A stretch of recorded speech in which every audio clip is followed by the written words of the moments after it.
Adding kits to your online store makes it easy for your company fans to redeem branded swag bundles. It's perfect for welcoming new hires, engaging sales leads, or rewarding customers with a thoughtfully curated swag experience. Getting set up is a snap.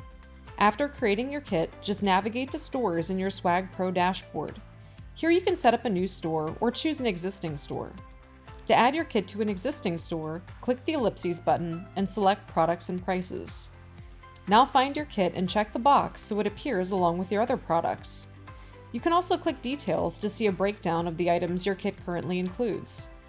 Then save and make sure the kit title and description look good.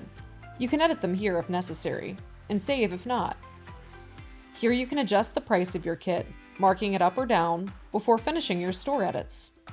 Now recipients can visit your store, find your kit to redeem, add their preferred sizes, and check out to have it shipped straight to them. It's all you need for branded self-serve swag bundle redemption.